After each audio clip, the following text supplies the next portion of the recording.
12시 많은 참여 바랍니다.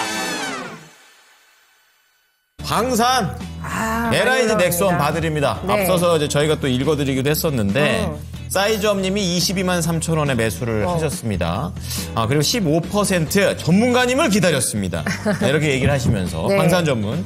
자, 종목은 좋은데 다른 이슈들 때문에 살짝 걱정도 됩니다. 보니까 이제 여러 가지 모멘텀들을 부지런히 찾아보시나 봐요. 맞네요. 네, 오늘 약간 또 윗골이 달리긴 했습니다만 8%나 오릅니다. 네. 지금 그래서 다시 한번 저 위로 더 치고 전고점까지 갈 수 있을지 중요하죠. 중간 정도 좀 자리입니다. 사신 것 같아요. 네. 많이도 올라왔습니다.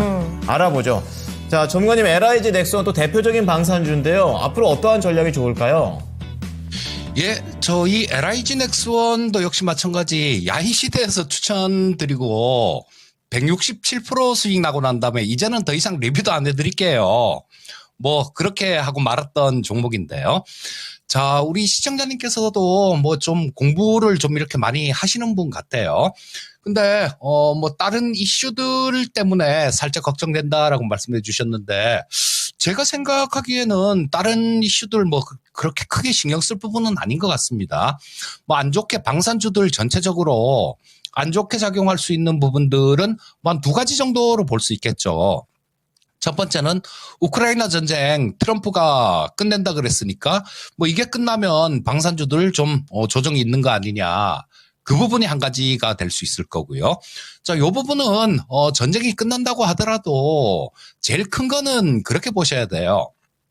트럼프가 하는 얘기가 나토 국가들한테 트럼프 원래 일기 때는 방위비 분담금 니들 GDP의 2% 정도 부담해라 이랬었거든요. 근데 갑자기 미국 대선할 때 3% 부담해 이러다가 그 다음에는 3% 부담하면 이건 도둑이나 하는 짓이지 5% 부담해. 요즘은 그러고 있거든요. 그러니까 그 우크라이나 전쟁이 끝난다고 하더라도 이게 뭐 단기적인 그런 영향은 있을 수 있어도 그렇게 긴 영향은 가지 않을 겁니다. 그리고 또 한 가지는 폴란드에 2차 계약 체결되는 거 이런 부분들이 있을 수 있는데요. 지금 원래 작년 말 정도에 12월 달까지 2차 계약 뭐 전차하고 자주포 이런 거죠. 그런 것들에 대해서 2차 계약 사인을 하기로 했는데 12월 3일 날 그 계엄 사태가 있으면서 어지러워지면서 지금 그걸 사인할 만한 사람이 없어요, 지금. 그래서 이 부분이 폴란드 쪽에서는 뭐 4월 달까지 우리가 최대한 기다릴 수 있는 게 4월 달이다. 뭐 이런 식으로 얘기를 하는데요. 그 부분이 또 살짝 걱정으로 작용할 수는 있습니다. 자, 근데 이 부분도 마찬가지로 다른 종목들 그 폴란드에 주로 수출하는 게 K9 자주포를 주로 수출하죠. K9 자주포는 한화 에어로스페이스에서 만드는 겁니다. 그리고 FA50도 가고요. FA50은 한국항공우주. 그 다음에 K2 흑표전차를 주로 수출하는데 요건 현대 로템입니다. 자, 전혀 상관이 없다라고 볼 수는 없겠지만 왜냐하면 이 하나에어로스페이스에서 만드는 천무라는 다련장 로켓이 있죠. 여기에 들어가는 제어부하고 유도탄 부품 같은 것들 이런 것들은 일부 LIG 넥스원에서 납품을 합니다. 그래서 이 부분이 전혀 상관없다라고 볼 수는 없지만 그렇게 크진 않아요. 그리고 이 LIG 넥스원은 좀 꼭 좀 기억해 두면 좋을 게 있죠. 뭐냐 하면 우리 주로 수출하는 게 천궁이라는 지대공 미사일, 그러니까 날아오는 거 뭐 전투기나 미사일 같은 거 이런 거 요격하는 미사일을 주로 천궁2죠. 요걸 주로 지금 수출을 하는데요. 사우디, 그다음 UAE, 이라크 이렇게 세 개 국가랑 계약 체결을 했습니다. 근데 이것만 하더라도요. 지금 2030년까지 만들어야 돼요. 그렇기 때문에 뭐 다른 유럽 쪽들도 이 천궁2를 굉장히 많이 원하고 있는데 수출 계약을 체결을 못 합니다. 이게 공장 못 만들어서 수출을 못 하는 겁니다. 근데 지금 증설 계획이 있어요. 자, 그렇다면 이런 부분들이 나중에 증설을 하게 되면 또 다른 계약도 체결을 할 수 있다라는 겁니다. 그리고 가장 중요한 게 뭐냐면 LIG 넥스원은 미국 진출 가능성이 있어요. 미국. 어떤 거냐. 비공이라는 대한 미사일입니다. 요거 조그만 미사일인데요. 고속정 같은 거 잡는 그런 미사일이에요. 근데 이 비공이라는 미사일을 2019년부터 이게 미국하고 같이 개발을 했었습니다. 그래서 미국이 도입을 한다라는 그런 전제하에서 개발을 했어요. 처음에는 뭐 이거 차에 싣고 다니면서 북한 상륙정들 오면 그거 격추할 용도로 했는데 미국 쪽에서 원해서 배에서 쓸 수 있는 그런 무기로 다시 개발한 겁니다.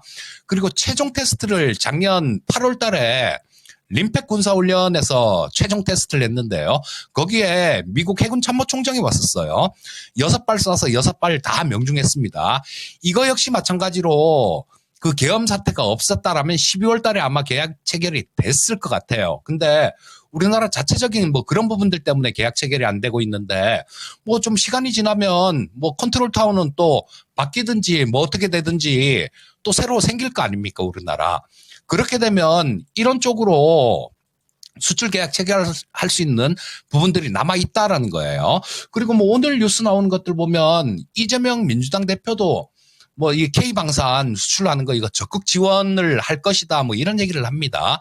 그러니까 그 안 좋은 우리 시청자님께서 조금 다른 이슈들 때문에 살짝 걱정이 된다라고 말씀하셨는데 그런 부분들은 좀 긴 관점이다라면 크게 걱정하실 필요 없다라는 생각이고요. 또 고스트 로보틱스 있잖아요. 저 미국의 사족 보행 로봇 기업 요거 작년 8월 달에 LIG 넥스원이 인수를 했습니다. 이 고스트 로보틱스는 지금 사우디에서는 총을 달아갖고 테스트를 하고 있는 중이에요.